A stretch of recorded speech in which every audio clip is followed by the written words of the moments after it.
The big stars of Microsoft's Surface event in New York today are really the dual-screen laptops and the Surface Pro X, but let's not forget about the Surface Laptop 3, which is their more traditional, ultra-portable laptop.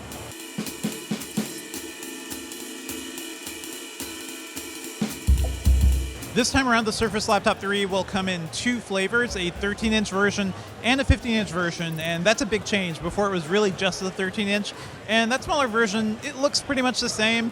There is an option now to have an aluminum keyboard covering instead of the Alcantara fabric, but that's not going away either. It's still a nice, good-feeling ultra-portable. It's still relatively light at around 2.7 pounds, and the big change this time around is that it has Intel's 10th generation Ice Lake CPUs, so it'll be more faster all around, and with the better integrated graphics, you could probably play a few games on that too. But what's really interesting this year is the 15-inch Surface Laptop 3. For something so big, it's surprisingly light. It weighs 3.4 pounds. That's a half-pound lighter than the 15-inch MacBook Pro, and only a tad heavier than the 13-inch MacBook Pros as well, and it doesn't even really feel that much heavier than the 13-inch Surface Laptop. On top of the bigger screen, the 15-inch version will also have AMD's custom Ryzen chip, and that means it'll just be really fast, and it also has RX Vega M graphics, so it's not quite going to be a gaming laptop, but it's going to have enough power to play something like Overwatch, and maybe even something a little bit more serious than that. We couldn't really play many games on these demo units, but certainly intriguing, and it makes a really nice bridge between the ultra-portable Surface Laptop and the Surface Book, which is certainly heavier and beefier and has better hardware. Somebody who wants more power and a bigger screen finally has a better option within the Surface line rather than jumping all the way to the Surface Book. When it comes to ports, both Surface Laptop 3 models are a bit more modern. They have USB Type-A and a USB-C connection now, which you can also use for charging if you'd like.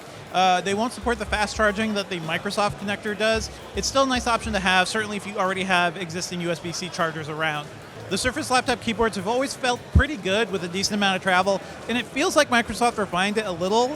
There's a little more responsiveness now when I'm actually typing across both the 15-inch and 13-inch models. It's a sort of responsiveness you would not get from an Apple Butterfly keyboard, because those are all flat. There's no real pushback from the keys. Microsoft talked a lot about how these devices are sort of like a piano or instruments, and typing on these keys feels close to like playing on a piano. So it's a really nice thing to have.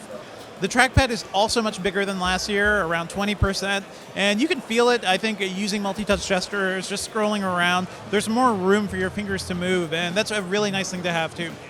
So sure, it's easy to overlook the Surface Laptop, especially when the Pro X looks like one of the lightest and craziest laptops we've ever seen, but I wouldn't discount this. I think there are a lot of people who really need just a simple laptop that doesn't need to twist 360 degrees. They don't need a tablet that acts like a laptop.